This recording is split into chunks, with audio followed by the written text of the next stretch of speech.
There you all are. We've been wondering where. We've been looking everywhere for you guys. Amy's Doodles is in Laramie, Wyoming. I don't know how many of you remember her from when she was chatting a few weeks ago.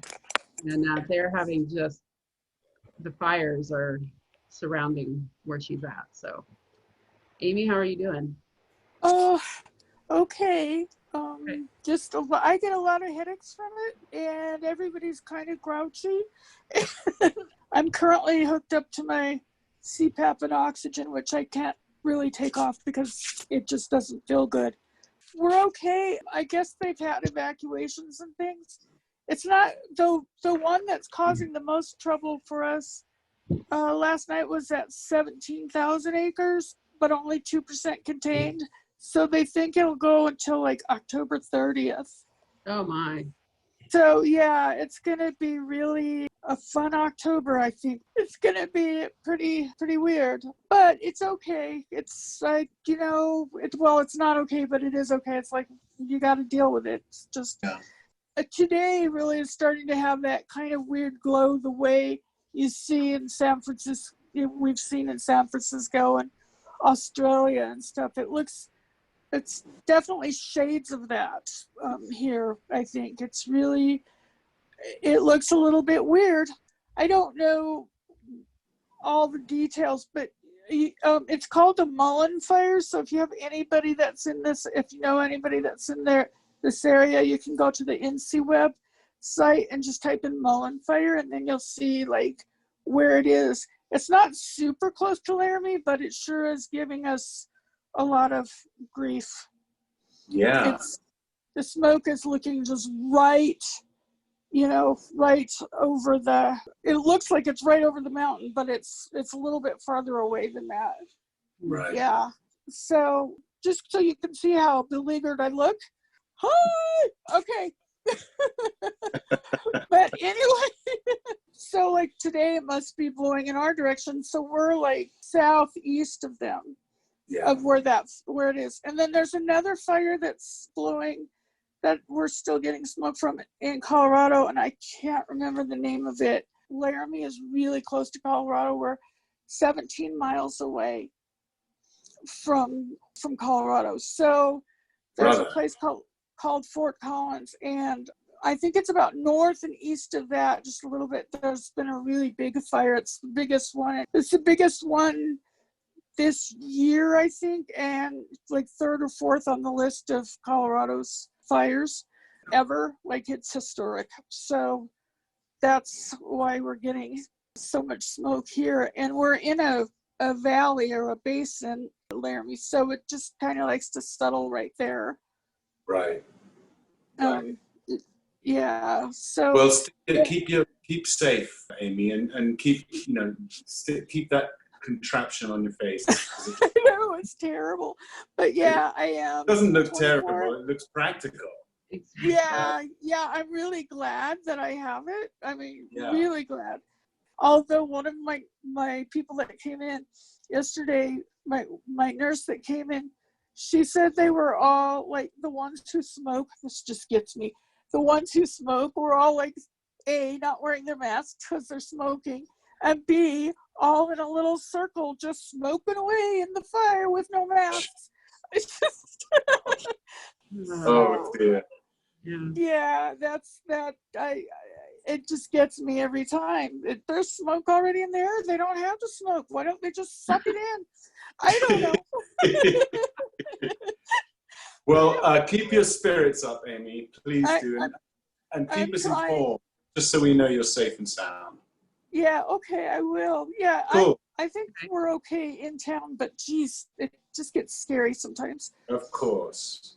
Thanks for the update, Amy. I read a couple of your emails just before now, and just wanted to, if you were on, I just wanted to check in real fast. So thanks. Yeah, it was a crazy week last week and this week. Though.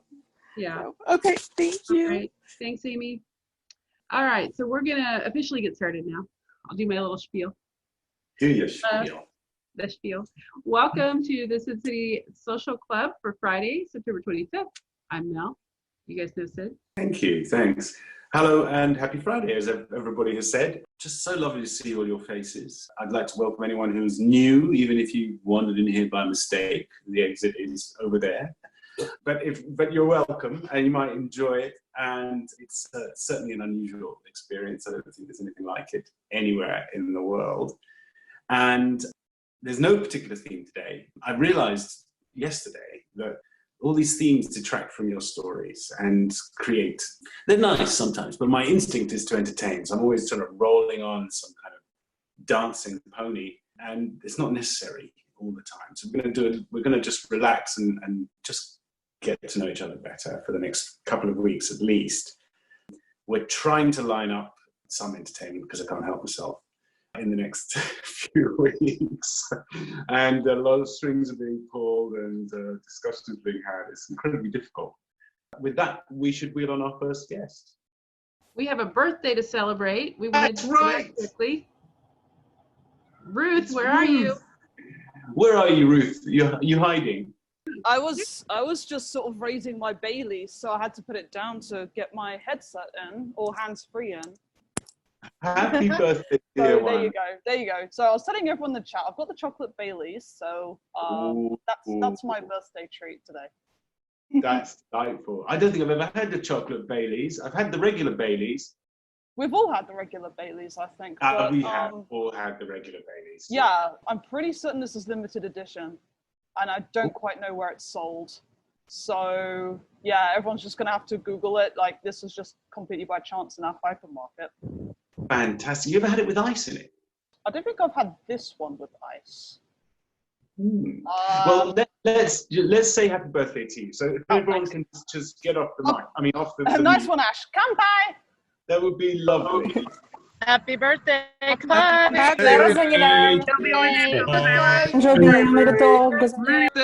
cream. Happy birthday! Happy birthday to you. Thank you. Vanessa and this just poured over it. Okay. There you go, Ruth. How are you doing? What's going on in your world? I was literally just sort of thinking I should write a certain email. Why is someone asking what's Viennetta? Viennetta is a kind of ice cream you can't get in America. Who have you talked to today? Who have I talked to? I mean, there's the people I live with still. They know. Yeah, well, it's weird because I've got like family in a whole bunch of different countries and stuff. I tend to not talk to people anymore. I just WhatsApp chat all the time. Of course. But someone must have said happy birthday, unless we're the only ones, but that's 100 people. No, there's a lot of people who've been saying happy birthday to me. I've basically been broadcasting my birthday everywhere just so I can get all the adoration. Awesome. And which is why I was not patient at all. I was just like, it's my birthday, everyone. The other good news is, and this goes for everyone's birthdays this year, the next year's is going to be everyone's birthdays this year. But next year will be even better. You can say that with almost absolute certainty. For sure. But you know what? I'll do a small celebration tomorrow morning because I was like, well, there's the Saturday, so let's just try a brunch in a cafe. Absolutely. Just keep it mellow. Right. And do they have like a social distancing regime in the cafe? I can't imagine cafes being all that to put together. So in the Czech Republic, during the summer, obviously, people just tried to stay outdoors. Yeah. So like you had outdoor seating. And if you did sit indoors, then there'd be like a few extra precautions, like the waiters and the wait staff, they're always masked. The customers don't have to be, but most customers put on a mask when going to the bathroom. And most restaurants, if they're big enough, they'll do that thing where people do not sit next to each other on tables. Right. So it'd be like one table, then spare, one table, then spare. But only the bigger ones have been able to do that. Honestly, around here, they just clean a lot. So that's a good thing, Yeah. That's one of the positive benefits of this virus. Yeah, because schools have resumed, they've reintroduced the rule of if you're indoors, apart from if you're eating or drinking, if you're indoors, mask on. To keep it simple and to keep things moving. Yeah. Like, I can tell people this, I turned 33 today, but even though I've been working just about in the same space for the last 8 years or so, being a younger person, everyone's like, oh, you're a veteran. That's great. It's lovely to be a veteran at 33. I wish I was. Actually, I may have been. I was a veteran of Star Trek anyway. Yeah, because I you're hadn't in done 6 much seasons of about DS9 by that point. Come on. That's true. That's true. We were done. We were finished. Pretty much close to being finished anyway, I think. Can't remember when. What we finished in 1999? Yeah. Yes, something like that. I can't remember what age I was. I bet sometimes I wake up in the morning and it's my birthday, and I don't know it's my birthday. And it's only when I find a card and I go, oh my goodness, it's my birthday. Someone sent me a card. And what apart from the possible trip to a cafe tomorrow for breakfast as a treat, how else are you treating yourself at the moment? What sort of delights are you in getting involved in, if any? So I was actually thinking, should I share a recipe? But yeah, you know what? I did this a few days ago.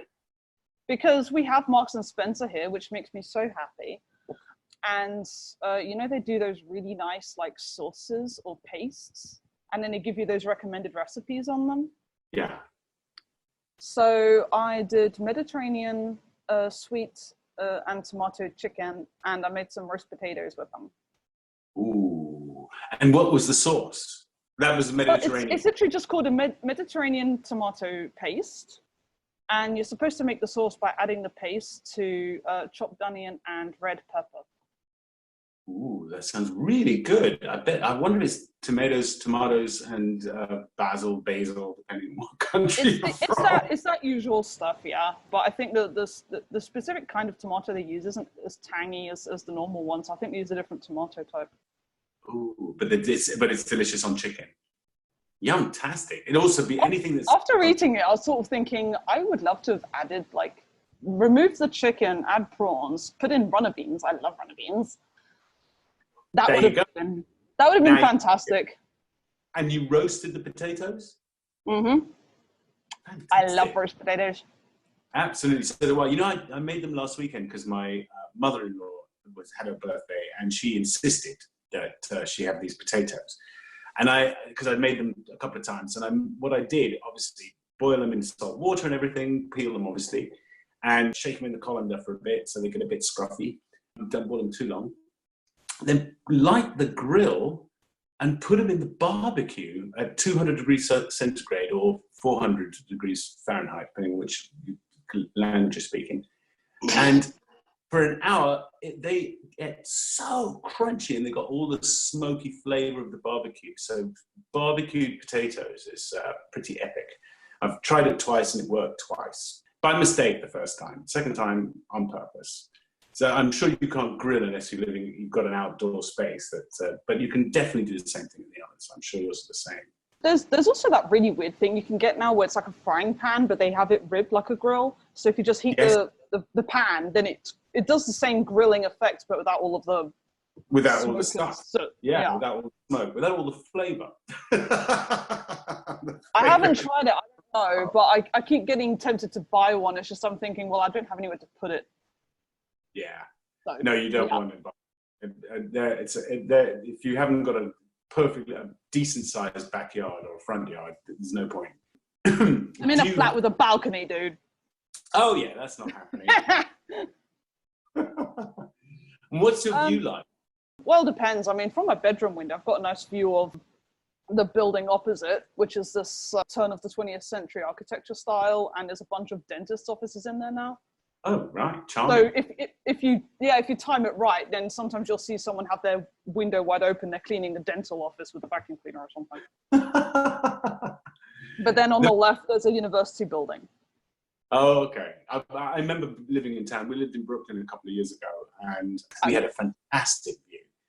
I'm just reminded of when I was in Hong Kong with that, actually. Like, because I was in a hostel in Hong Kong, and of course I was on like the 10th floor. And then I was watching the royal wedding, like, you know, William and Kate. Yeah. I was watching that wedding, and then at the same time, I looked out through the window, and there was a flat across the air. You know, I would say street, we're on the 10th floor. And I could see this, like, really open lounge, and I could see they were watching the same thing I was. It's very Hitchcock Rear Window. If anyone hasn't seen that movie, it's pretty spectacular. Colin knows, because Colin came to visit us in Brooklyn. So I was literally about to say I'm going to share a picture of that spectacular view, which was amazing. Oh yeah, send it to Mel. We had a great view. I'll do it now. I'll do it now. You can put it up. Ridiculously expensive apartment that we simply couldn't afford to stay there any longer. I just couldn't keep going. But yeah, that was our time in Brooklyn. So yeah, okay, Ruth, we've got a grip on your pretty mediocre view, we'd have to say. But you love it, obviously. Have you been in the same apartment for 8 years? Not for 8 years, no, but I've definitely been in here for the longer share because, like, the view's not everything. My previous flat, I had a better view, I guess, because I could see the green. The trouble is, it was like, you go through the front door, then you just had a tiny kitchen, and then 2 bedrooms. That was it. And I found it annoying because I couldn't entertain guests, you know? Yeah. Here I've got a nice big kitchen, and we've got a nice round table, and we play Dungeons and Dragons on it now. Oh my goodness, that's fantastic. Who's we? One of the flatmates I live with, one of his Christmas presents was a Dungeons and Dragons 5th edition guide. And then he just got inspired to just be like, you know what, I want to DM a game. And I'm like, have you ever done it before? No, but I want to. And yeah. So we now play with like one longtime friend of mine. There's a mutual colleague of ours, and then there's his little brother. Oh. Then we've got another player join.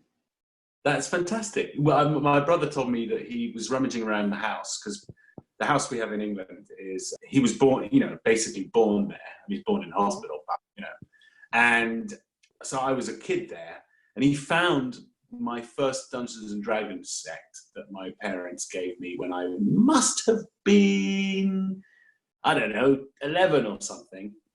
And he said I'd written lots of little notes and things, and he found a letter to my parents from me, which said, "Dear Mummy and Michael," because I called my stepfather Michael. "School is fine. The only problem is," and then I stopped writing at that point. He went, "It's the most frustrating letter I've ever found." Something got your attention. Talk us through a bit of D&D, that I'm sure everybody here knows. But tell us a bit about your D&D experience. Okay, so it's funny. My team loves strategizing like crazy. So, like, the joke of Dungeons and Dragons is you're given a scenario and you're like, okay, here's a spooky tower. Go inside the spooky tower. Everyone goes in the spooky tower and then ends up in a dead end or, like, in trouble. We were given such a scenario and we were like, yeah, no, we're not going in there. We're not going in there.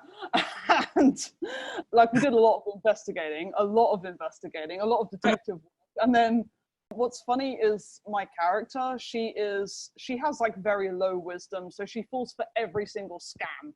Like, she's book smart, but she has no idea how the world works.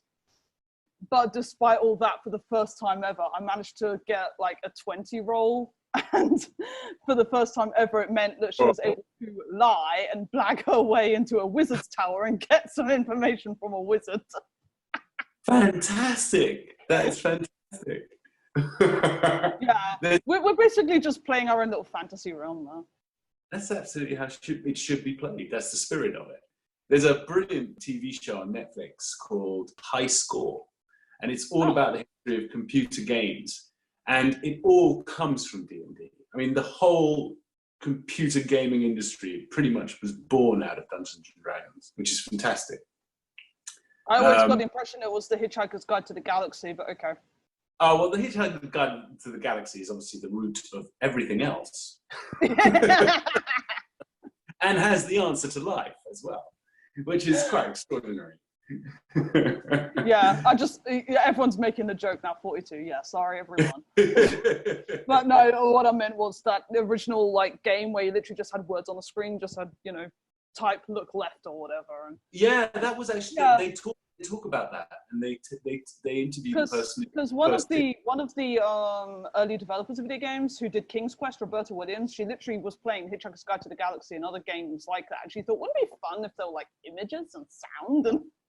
That's pretty much how it all went. My wife and I pick a show, and when we go through it, and then we find another one. That was our last show. We watched all of that, and it was really, really good, really interesting. Documentary, of course, but terrific fun. Well, I'm really, really glad you're having at least a nice end to your birthday. Everybody's saying birthday. Enjoy your chocolate. What's it called again? Baileys! Baileys, that's right. Gosh, I haven't drunk it Come for a by, while. everyone. And we'll see you on the other side. Bye then. And with that, we're going to go over to Vicky and the Walkers. Oh, Vicky, anniversary, Vicky. Yes. Happy 27th. anniversary. What anniversary are you at? 27th. Oh my goodness. That's real. That's a real number. Gosh. Yeah. And where's your anniversary? Oh, he was watching Star Trek Enterprise. It's the one that ends with T'Pol and Hoshi and Malcolm all in the decon chamber, so. He's also working on a wood project right now. Oh, he's making a platter. I don't know the type of wood, but I saw it on the lathe that he got for his birthday, and it's... You gave him a lathe? He got a lathe? Oh, I didn't give him a lathe. Who gave him a lathe? A lathe is a fortune. Yes, it is, but he saved up for it. Good for him. I'd love a lathe. Accessories for his birthday. That's what I got. That's much. I get socks for Christmas. I know that's coming. It's one of the. I don't know what it is. Why do we give each other socks at Christmas?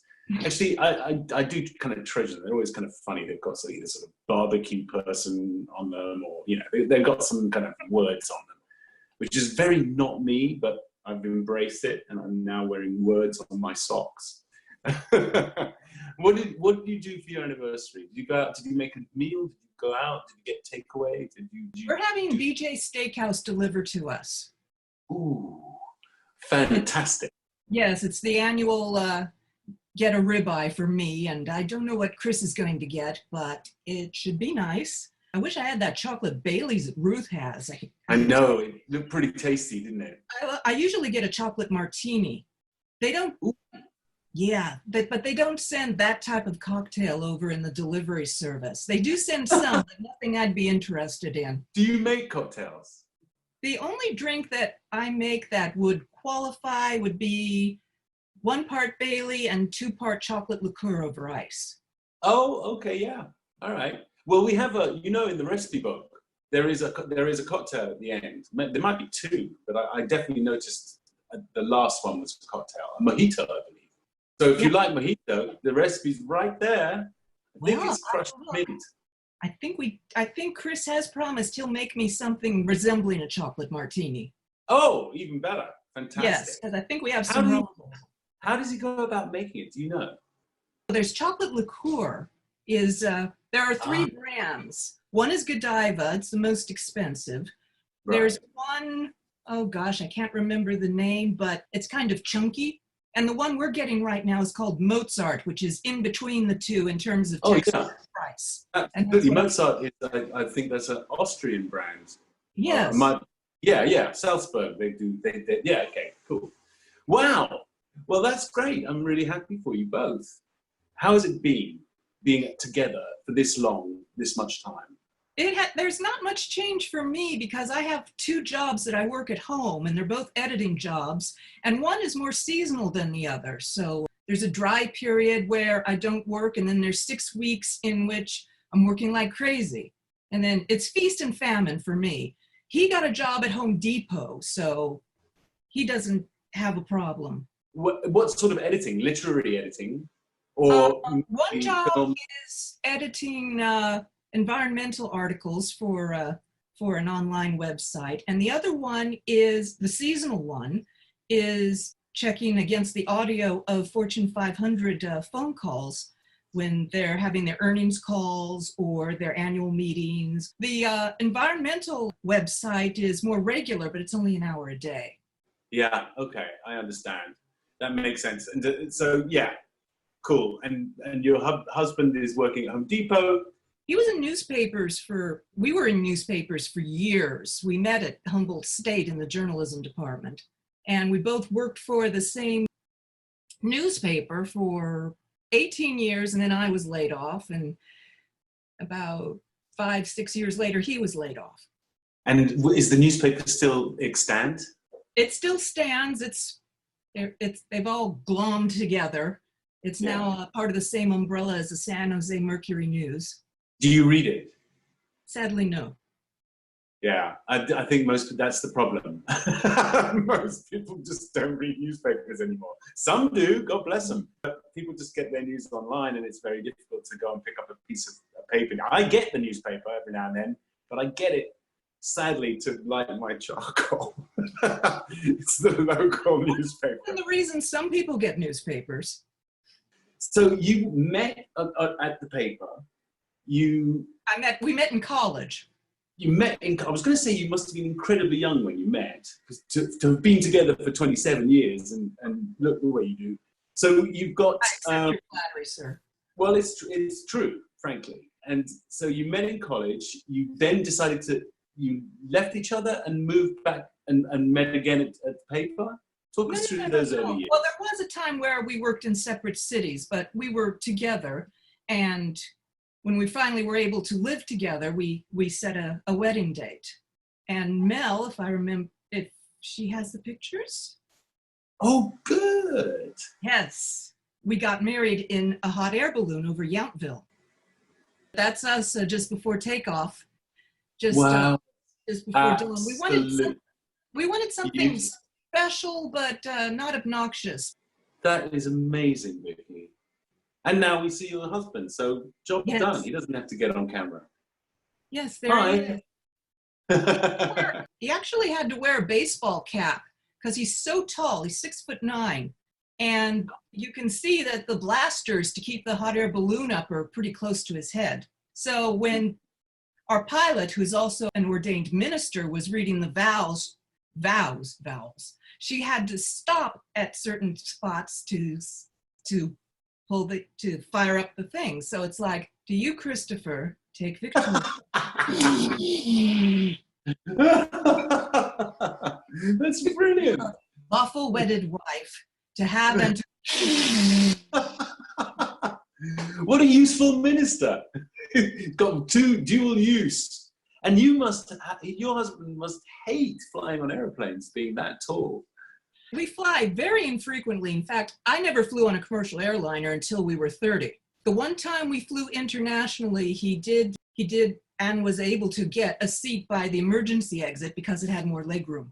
Yeah, that's I've got ridiculously long legs. I'm not particularly tall. I'm about 6 foot, but ridiculously long legs and a ridiculously short torso. So I always have to be really careful with flying coach because literally the tray for eating off is at an angle because my knees are so all my peas run downhill. Wow, that's the wedding cake. Look at that. Yes, it was carrot. It was the most divine carrot cake I've ever had. Oh my. 1870 bakery in Yountville. I think they're still in business. Gosh, that looks really lovely. What a romantic wedding. The colors were purple and teal, very 90s, but I like them, so. Yeah, it's beautiful. That's like the poster for a wedding right there. That's what every commercial is trying to achieve. It was just a little gathering, maybe 25 people just outside the bakery after we touched down. Wow. Wow, it's lovely. Thank you for sharing the photo. Well, it's really lovely seeing those photos. So I'm very happy you shared them with us. Thank you. I'm so glad you like them, Sid. What do you hope to achieve this coming year? Living. What do you want to be able to dine out? Is there something you can't do anymore that you would love to restart?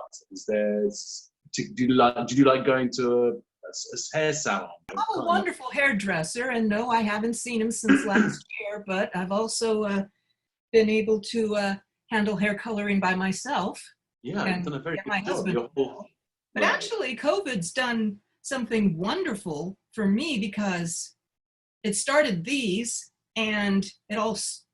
gatherings with you, and then it all snowballed with being able to see your co-stars and other Star Trek actors online without having to pay an arm and a leg. Yes, that's possibly true. I'm a bit embarrassed that you had to pay an arm and a leg yesterday. And I suspect you'll probably have to pay an arm and a leg again one day. But I'm going to try and put that day off for as long as possible. Well, we hope you're staying solvent too. So You know, starve on our benefit. we figure it out. Luckily, my wife works, and we don't have expensive tastes. So we're doing okay, thank you for asking. Don't know how long we can continue. I keep hearing different things about when normalcy will arrive. I was reading an interesting article of 11 experts all giving their predictions of how this is going to work out in Politico today. Obviously an opinion piece. And they were saying that a vaccine is likely by early 2021. The rollout for most people won't be until November, October. We should get used to living this way. We shouldn't get too lazy and start feeling that it's kind of somehow gone, or we're so desperate to get back to normalcy that we should wander out without a mask. We really have to keep doing the mask thing. Got my mask wardrobe, so I'm good however long it takes. We'll all have a mask wardrobe. Yeah, we'll be figuring out how to, we'll be taking them with us to all sorts of new places. It'll be part of our lives for a little while yet. But less than 2 years, maybe we'll be back to a pre-COVID time, which would be something worth looking forward to. It's been lovely talking to you, Vicky, and thanks for sharing your anniversary with us. Next time, you're gonna have to drag your husband in. So the pressure's on for him. I'll let him know. Thank you, Sid. Thank you. Thanks. Thanks, Vicky. Happy anniversary to both of you. Colin sent over a couple of photos of the view. Oh yeah, this is our view in Brooklyn. Yeah. That was out of our window. Yeah, we didn't have curtains. That was our living room, so we didn't need curtains. And it would have been a shame to curtain that off anyway. But that was our view. Lovely. All right, up next we've got Christine. Hi. Hello, Christine. Hello, Where are Sid. you? Where am I? I'm currently in Albany, New York. Oh, right round the corner from Massachusetts. Yeah. It's a few hours, but have you always lived in Albany? Have you just moved there for political reasons? I don't know. It's the capital. No, I've actually lived all around. I was born in Maryland, but don't remember it because I was a baby when we left. And then spent time in Texas, spent time in Portland, Oregon. Albany is where we've ended up most recently. We've been here about, 7 or so, maybe 7 or 8 years. And do you move for work?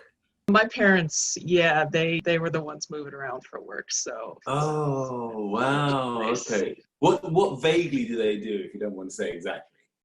IT. Oh, okay, yeah. Yeah, there was some stability in that back in the 90s, but that evaporated quickly in the early 2000s. And what stage are you at? Are you are you in kind of hiatus of college? Whereabouts are you? I'm a bit past college. I was employed before the pandemic and then was laid off. I was in marketing, which I'm not sure if I'm going to continue in that, but it was nice to be in it for a little while. That's kind of interesting, isn't it? That because you don't really think about that seriously when you're in it, because you're getting a paycheck and you're turning up, and it evolves and you make kind of friends with your colleagues. But when you get away from it, it suddenly hits you that maybe this isn't my thing. Right. So that's kind of where I'm at right now. And I'm starting to think about, well, okay, what is it that I want to do next? What's next? Yeah. I don't have the answer yet. You've got a lot of time. Yeah, I do. I mean, you really do. I mean, even if the pandemic hadn't happened, you're still so young. It really doesn't, it's not necessary that you decide the rest of your life yet. It's nice to hear that I'm young. Sometimes I feel like I'm already an old woman, but. No. Well, we all feel that from time to time. What is your area that are you a kind of creative, humanities, sciences? What's your thing? What path what door will you open first? Oh, well, I do a lot of creative stuff in my downtime, like a lot of people here, fan fiction and graphics and things like that. And that's kind of how I slid into marketing, because I had some of the graphic design abilities. Right. But it was so draining sometimes to do that as a job. Yeah. So my thought is, well, do I really want to be doing creative work for an everyday 9 to 5 like that, or do I just want to keep it as a hobby? Yeah. I'm an actor, so I can't pin my brand to everything I do. Although I try and give it my best shot to try and change this character to be a bit more interesting or something, as much as we're able. Now, I think marketing must be quite similar, because you're hired by a group of people you may not, or you may or may not agree with at all. You know, like a behemoth that sells poison to people, and Yeah. you've got to find a way to sell more of it. Right. That is difficult. Yes. Yes. And was that the kind of sort of thing, the issues, or do you just have to deny it to yourself, or do you just have to go, I'm just not big enough to fight this. I'm going to let this, I just have to just go with the flow. Yeah, that's kind of where I was at. I don't necessarily agree with everything that we're doing. I don't necessarily think that the effectiveness of what we're doing is as great as people think it is, but you try to stamp that down, but I found that was very, very depressing, and it was it was killing me inside. I feel that our whole society is more and more a product of marketing than it ever has been. I feel that our political opinions are marketed to us. I feel that the way we eat and the way we seek entertainment is marketed to us, and that we are somehow going in a kind of single track towards some goodness knows what marketing kind of cattle barn, where we're all going to be sort of metaphorically herded up and locked away. And I get that sense, particularly in the States. It's in England too, and in parts of Europe, because there are obviously chains and big corporations, pulling all the levers. But in the States, it doesn't matter where you are. You will always find shopping malls that look exactly like the ones elsewhere. They've got the same 4 stores. There's always a Home Depot. There's always a Costco. There's always, there will always be those stores in those things at Walmart. And I'm curious if that homogeneity is really very good for us. I wonder the same thing frequently. I suspect it probably isn't. Quality control goes down when there's no competition. And it's funny, because ironic, because America is the country where competition is supposed to be everything. Commercialism and capitalism, market capitalism, is based on competition. It finally gets to a point where capitalism comes so sort of entrenched, super saturated, if you like, that it ceases to be competitive at all. So I think that's a pretty healthy attitude you have towards your job, that you may not be as comfortable with it as you thought. Because it sounds really shiny and you make lots of money if you do push all the right buttons. Wait, I wasn't even making any money either. So it was like, what am I doing this for? Okay, well, so at least kind of the thing you don't want to do, which is really helpful. What do you make of Albany? There are things that I like about it and things that I don't like. A lot of it was kind of wrapped into the job.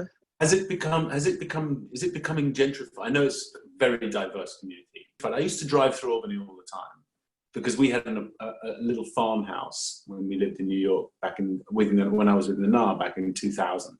And I remember driving through Albany. It may have been just the road that we took, I don't know, but it all looked pretty dilapidated. No, it depends which part, for sure. Yeah. There are parts of the area that are really like old railroad towns that haven't seen business in 100 years, and there are places that have lots of people coming in for some bigger companies. But yeah, it's very varied depending on where you go. Don't remember enough about it. I hope I get to go there again in the next few years, because it's not far. you're around the corner, as I said. So it's we get to the Berkshires and it's a hop, skip, and a jump. We're in Albany. It has been so lovely to meet you and talk to you. I hope come back and talk more because we'd like to hear more about. I will. We got to talk about video games. Oh my goodness, we can do a little bit. We can do a little bit now. What are you playing? All right. What have you been playing? Destiny 2, I've heard. I've been playing Division and Destiny, Division 2, Destiny 2, recently, because they're big grindy games, but you can get out quick if someone comes for lunch or something like that, you can just hang up. You're not continually going, oh my goodness, I've lost all this progress. So I'm playing those games on a console, Xbox. Yeah. Which puts me at a massive disadvantage because PC players are so much more specific and precise with everything they do. Yeah, that's true a lot of times. That is true. What are you playing? Right now, I'm actually playing a lot of games with my parents and with my friends. We are on Animal Crossing, Splatoon 2, and I like to go farther back to find old stuff that maybe I missed while I was growing up, or games that were only released in Japan and fans translated them. So I've got a huge backlog of things from like the PlayStation era that I want to dive into at some point. Oh, fantastic. You're going to have such a blast. Yes. That was my staple. There was a time when there was really a game that I had not played, Everything that could possibly be played. Don't forget, I was 26 and had loads of money because I was making a TV show.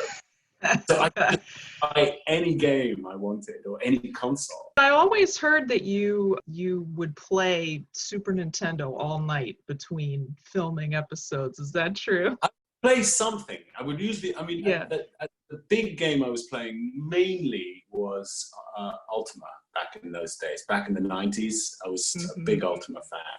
I ended up playing that game for 7 years. And I really loved it. So I had all these Grandmaster characters. I was pretty terrible, to be honest. I wasn't ruthless enough. When it actually came to player versus player, which is still the case, I'm just not quite ruthless enough to mow you down. I'll just hesitate for a second and be like, that would be it. But that's what we're going to talk about next time. We'll get right into computing. All right. Look forward to it. Thank you. Thank you, Sid and Mel. Thanks, Christine.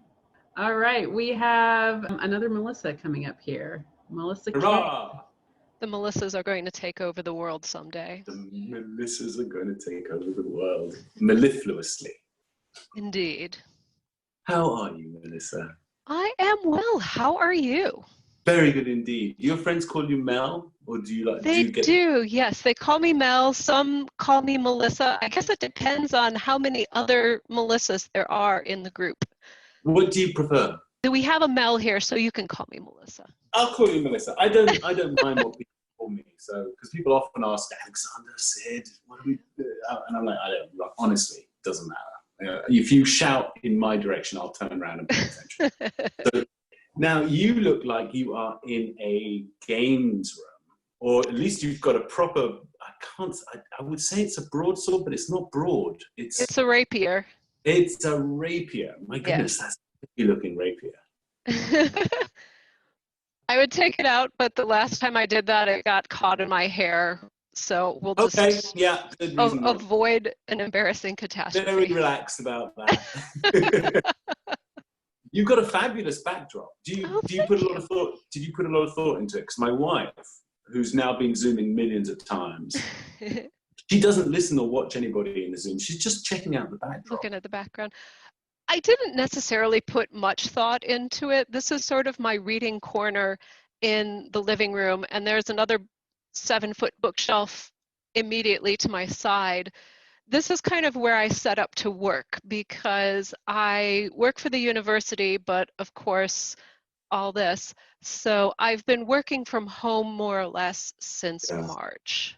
Right. But fortunately, my job was one that I was able to just easily transition to distance working. I work for conferences, so I put on conferences and meetings and things for academic organizations, Right. which is then funny because in my spare time, I do the same thing voluntarily for like nerd conventions. So I guess it's that find the thing you love and do it. Absolutely. So, What have you found out is the best of these the online convention programs?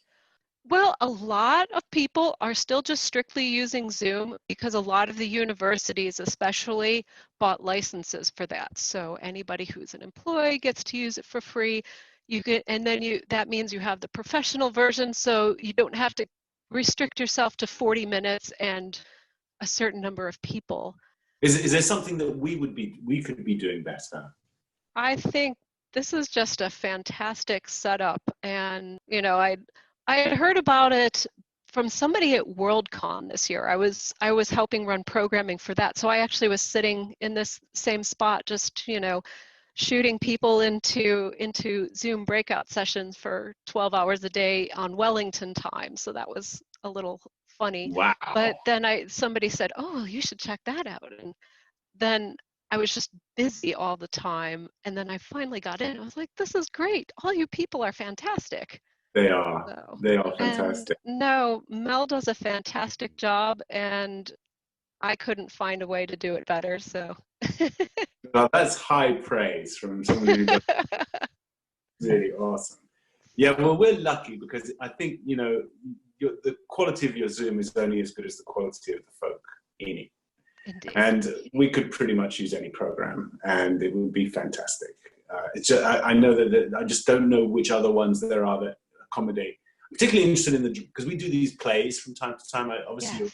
you've only just arrived, and it's always interesting to see what tools I have at my disposal to tell the writers to help them go, well, you could do this, you could try this, Because right now we're just doing it like the Brady Bunch. You remember the beginning of that show? Oh, absolutely. Where everybody was in a box looking up. Well, at each other. when I was at staff meetings early on, I would sometimes just turn my head in the direction that I thought the speaker would show so that it would look like I was doing the Brady Bunch thing in our little gallery view until I realized that everybody's gallery view was different. So I just looked like Yes. I was staring off into space somewhere. You're looking at the wrong person.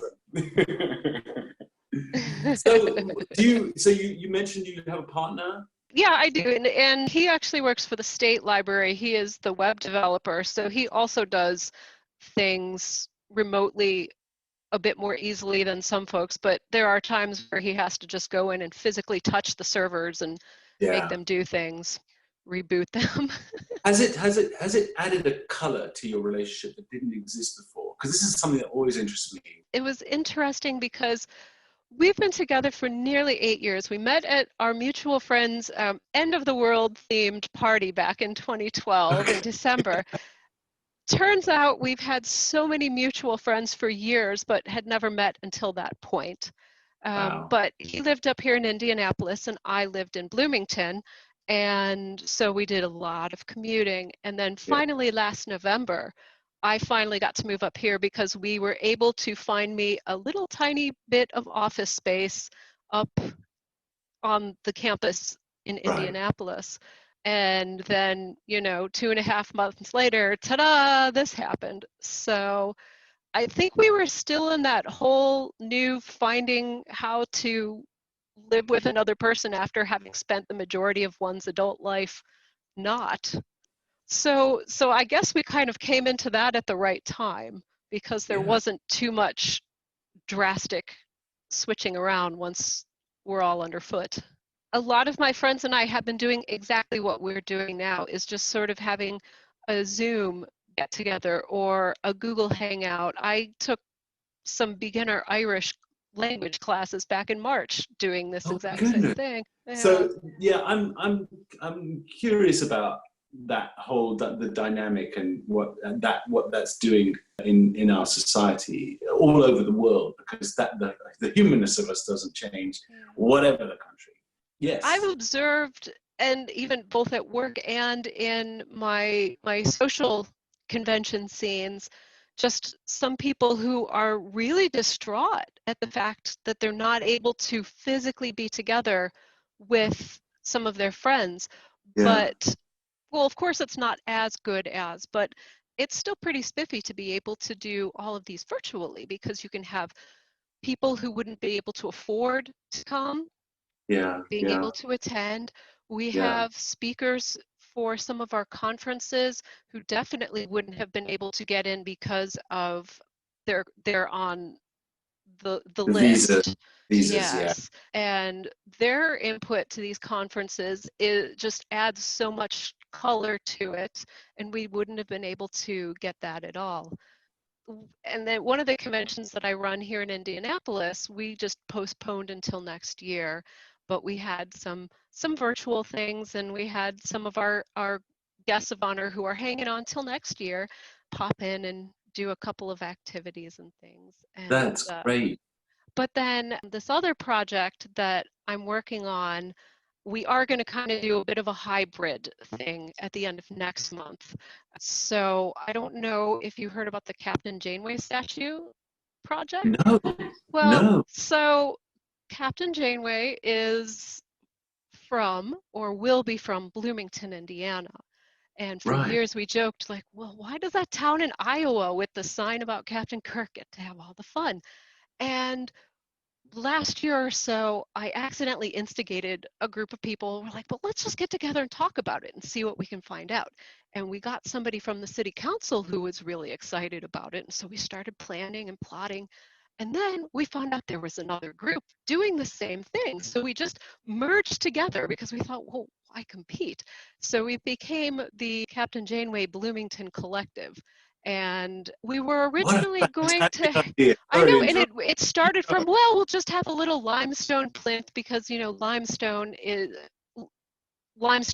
what we're famous for, and basketball. But, and then somebody was like, well, why not a statue? And then we're like, well, I don't know, we'll have to have CBS involved. And it grew and expanded, and so it's happening. We have this beautiful bronze bust that CBS and Kate have both signed off on. That's going to be on this wonderfully carved limestone plinth. So the 24th, we're going to do the big unveiling, but we're going to have sort of a live stream, and people can join in and watch. And I was just thinking like, wow, we can reach such a bigger audience with this than we would have if we were just us, you know. Exactly. How fantastic. What an achievement you all have done. You've kind of created something that will outlast you all. Exactly. I mean, that's quite astonishing, isn't it? It's really, that's absolutely tremendous. And you know, and I just kept thinking, wow, like we just joked about it, and suddenly it's here, it's happening. I have touched the statue. It is real. And CVS are paying for it? No, we did crowdfunding, and we got a grant. And so we raised enough to pay for the statue and set up an account for ongoing maintenance, because obviously we don't want the city to be responsible for it. Yeah. So it's going to be installed right outside of Wonder Lab, which is a children's science museum in Bloomington. So, and that will tie in the STEM aspects of the character and everything too. And is that on Wonder Lab land? No, it's on public land. It's right off of what they call the Beeline Trail, which is a Rails to Trails project that goes right through the middle of downtown. It used to be a train track, and now it's this huge, beautiful multi-purpose trail. Wow. So, and they have public the land. Yeah, and they've got public art all over the place along the trail, and so it serves multiple purposes, you know. It's cool public art and informative and something neat that we can say, hey, look, we did that. Brilliant thing. That's a brilliant all of you guys. That's fantastic. Well, it's such a pleasure to meet you. I know you're new. We'll talk again, and I look forward to it. Wonderful. I do as well. Thanks for sharing. Thank you. All right, we're going to go over to Jerry. I spent the last 20 minutes putting together a costume to look like as you are now, with the hair pulled back, glasses, pullover hoodie, red undershirt. Yes. I put on a sticker here. So the logo. It's fantastic. Yeah, I had to find a sticker to put on the logo, but well, I'm doing better to look a bit more like you now, but actually showing you. I didn't know you noticed this already. We'll match here, yeah. That's fantastic. What's going on in Now that your you see me, I'm going to world? take the spectacles off so I can see better. Yeah, there we Good. are. I can't. I mean, I can see a lot worse without spectacles. One Sorry. day when I was in my 45th year, I just picked up a newspaper. It was pretty dim, but I just couldn't see it. And it was the first, and it just had, I just went, wait a minute. It just was like, oh my goodness. And that was the moment 10 years ago that I just went, oh my, I can't see so well anymore. And it's progressively, I'm just going up the charts. That's how it goes. That's how it goes. That's how it goes. What you up to in your life? About to Normally- get married. Congratulations. Thank you, yes. Normally I do lots of costuming and cosplay, but with the quarantine, that's been put on hold. So, but it's given me a chance to explore new kinds of costumes. Like I haven't had to keep my hair trimmed or colored or styled. So now I'm doing all the long hair costumes that I've always wanted to, but I always said, oh, and beards as well. Like, oh, my hair, my beard, I'll never let grow that long. So it's been, at first it was, a bit disappointing to not be out there at conventions, and it's been able to find ways to still make it fun. Have you introduced yourself to all the other costumers who are in the club? Because we've got some pretty talented individuals here. No, I had no idea. I would love to. We do. We've been seeing some absolutely magnificent works of art, actually. Funny you should mention that. I coordinated with. That's very authentic looking, actually. That Thank you. You can't see it, but I've got the old school phaser and communicator and all the toys there. Yeah, I mean, I can see the, I guess, tricorder. Sorry if I'm ignorant about this. Yeah, that's a tricorder. Yeah. Yay. It looks really good. Most people get the color wrong. Captain Kirk, that's one of my favorites. We have, hopefully there's someone in your community that does a Julian Bashir costume. That would be brilliant. There's not enough of them. There has been, and you know what? They've even sung and danced in it. Oh yeah, good transition, Mel. This is a character from a show called Angel. It was a spin-off of Buffy the Vampire Slayer. Lorne, who runs a karaoke bar, he's a demon. So it was.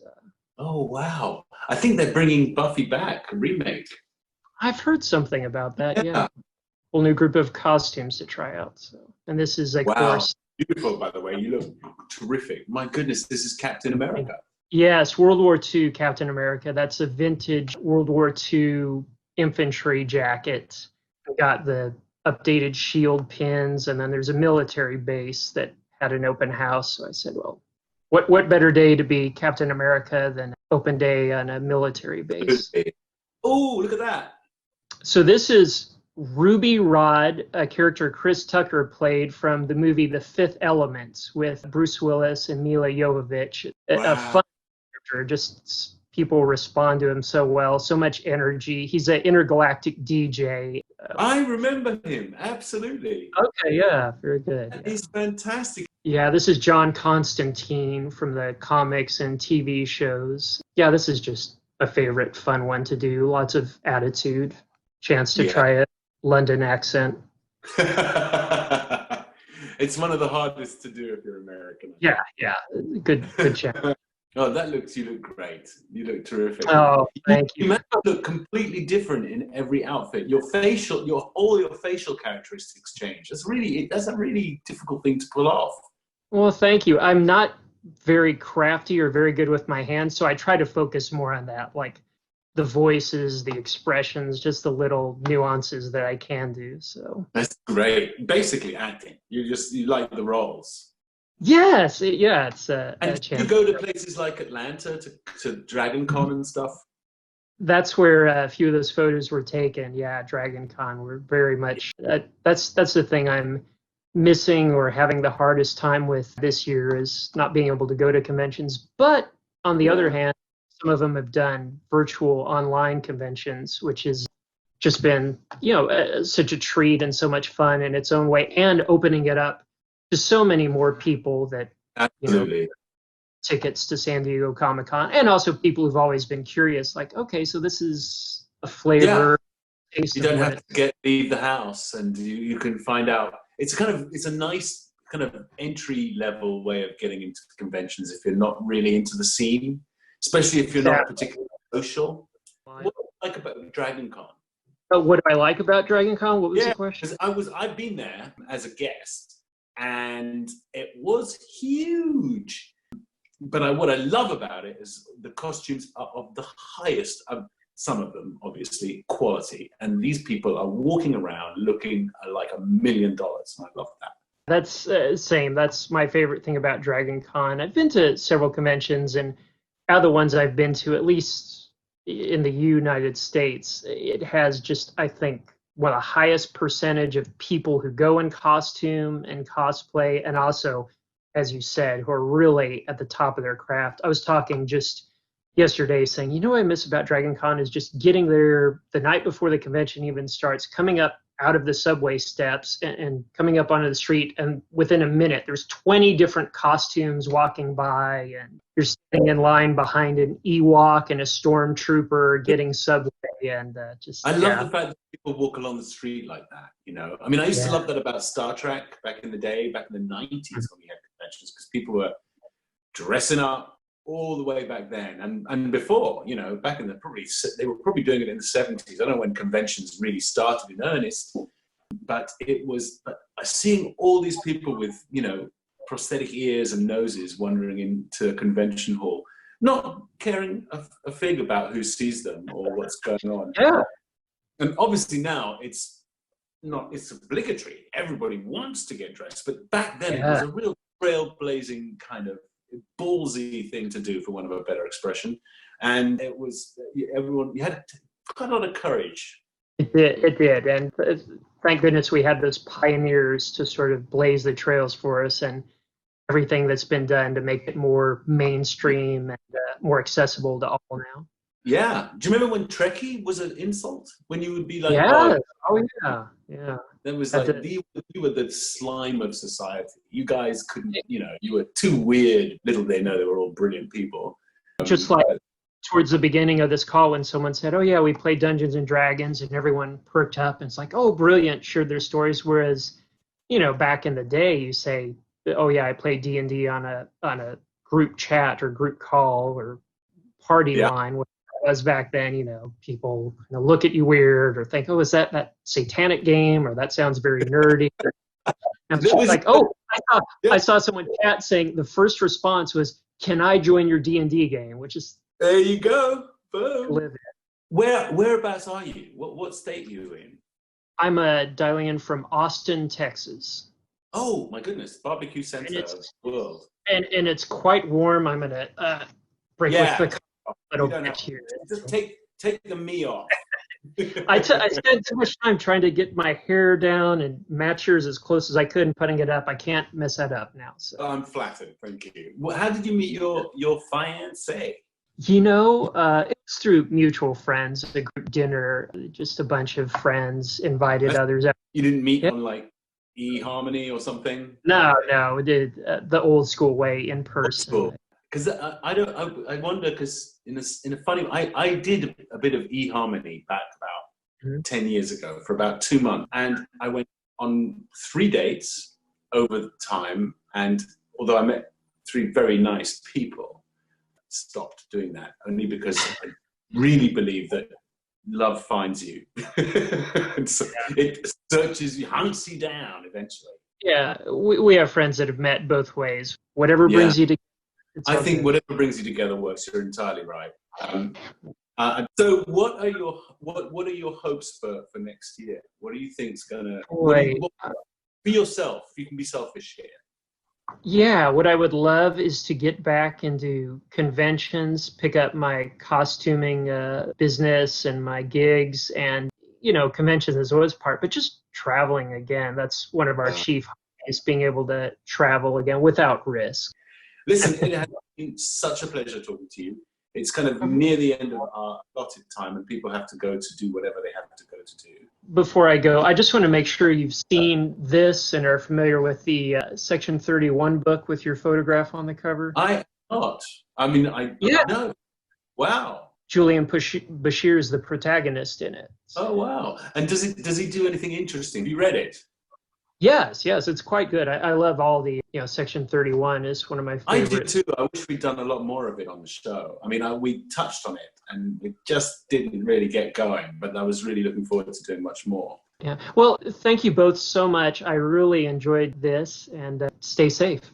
Thanks, Jerry, or Jez, as we'd call you in England. All right, we're going to wrap it up for today, everybody. Thank you for That joining was us. lovely, everybody. Thanks. Have a great weekend, everybody. Bye, guys. Have a lovely weekend. Bye. Enjoy. Thank you as Bye. always.